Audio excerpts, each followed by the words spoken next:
Assalamualaikum warahmatullahi wabarakatuh. Kami dari kelompok 10 akan mempresentasikan hasil kerja kelompok kami yang berjudul Adiabatik. Sebelum penyampaian materi, izinkan saya selaku moderator pada presentasi kali ini untuk memperkenalkan anggota kelompok 10.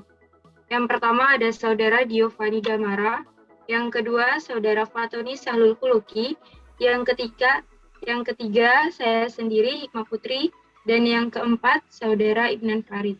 Untuk penyampaian materi pertama akan disampaikan oleh Saudara Ibnan Farid. Pada Saudara Ibnan Farid, saya persilahkan. Terima kasih saya ucapkan kepada moderator. Yang pertama ialah apa itu adiabatik. Definisi sederhana dari proses adiabatik ialah proses di mana panas tidak ditambah atau dikurangi.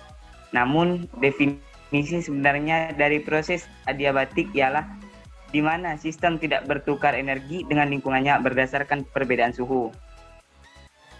Dalam kajian meteorologi, proses adiabatik ialah fenomena di mana tidak adanya pemanasan atau pendinginan udara tanpa energi yang ditukarkan dengan atmosfer dan lingkungan sekitarnya.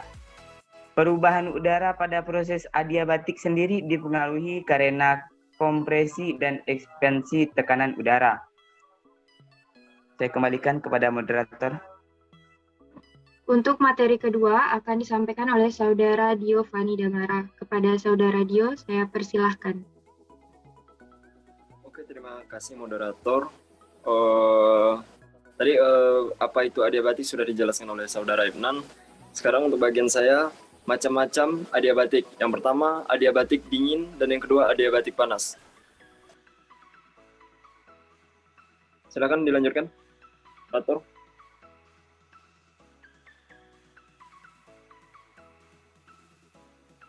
Adiabatik dingin, di sini ada beberapa poin penjelasan tentang adiabatik dingin. Adiabatik dingin merupakan fenomena alami yang terjadi di atmosfer yang lebih rendah dan disebabkan oleh perubahan ketinggian.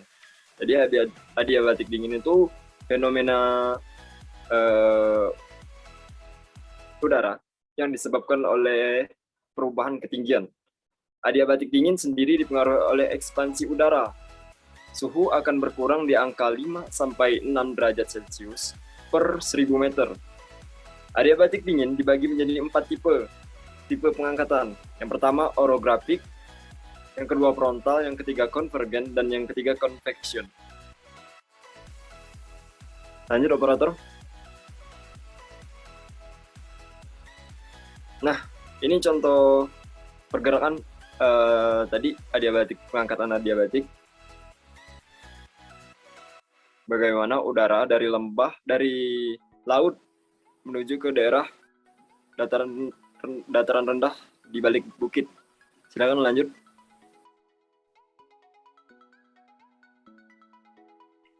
Nah, ini fenomena pengangkatan frontal. Bagaimana udara bergerak lurus ke atas. Lanjut.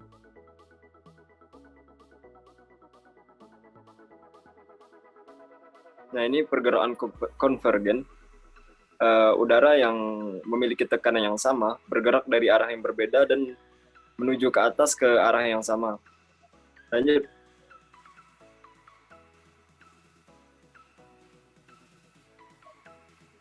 Nah, ini adalah gambar tentang convection.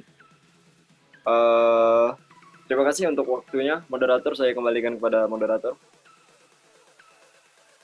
Untuk penyampaian materi ketiga akan disampaikan oleh Saudara Fatoni Sahlul Kuluki. Kepada Saudara Fatoni, saya persilahkan.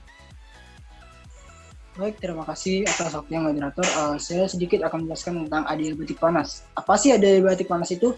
Nah, adiabatik panas sendiri merupakan lawan dari adiabatik dingin, yang dimana fenomena ini disebabkan oleh adanya peningkatan tekanan saat bergerak ke tempat yang lebih rendah. Jika tadi di adiabatik dingin itu ekspansi, maka di adiabatik panas itu tekanan. Suhunya untuk adiabatik panas sendiri akan berkurang 10 derajat Celcius per 1000 meter. Next. Nah, di sini sudah kami sajikan gambar terkait adiabatik panas dan dingin. Bisa kita lihat di suhu permukaan awal itu 32 derajat Celcius, lalu naik 1000 meter ke atas menjadi 22 derajat Celcius, dan naik 1000 lagi menjadi 12 derajat Celcius. Oke, bisa di next.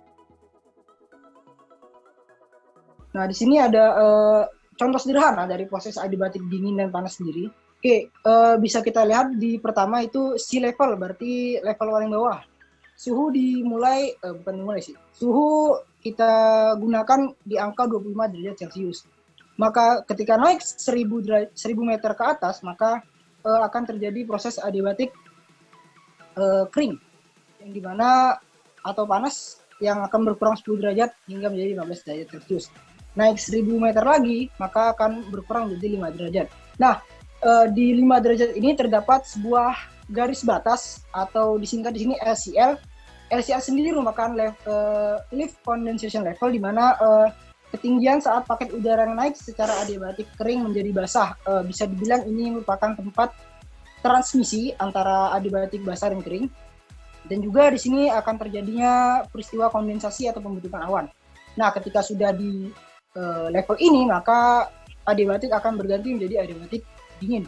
Nah, adiabatik dingin sendiri suhunya akan berkurang 5-6 derajat, seperti yang kita lihat dari 5 derajat menuju -1 derajat, dan -1 derajat menuju ke -7 derajat. Nah, setelah di puncak gunung ini, maka akan... Oke, baik, mohon maaf tadi ada sedikit gangguan jaringan. Oke, mungkin saya akan ulangi lagi dari LCL, yaitu lifting condensation level, di mana setelah di sini merupakan proses transmisi dari adiabatik kering jadi adiabatik dingin.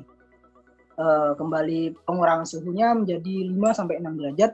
Bisa kita lihat sendiri dari 5 derajat ke -1 derajat itu berkurangnya 6, dan dari -1 ke -7 derajat.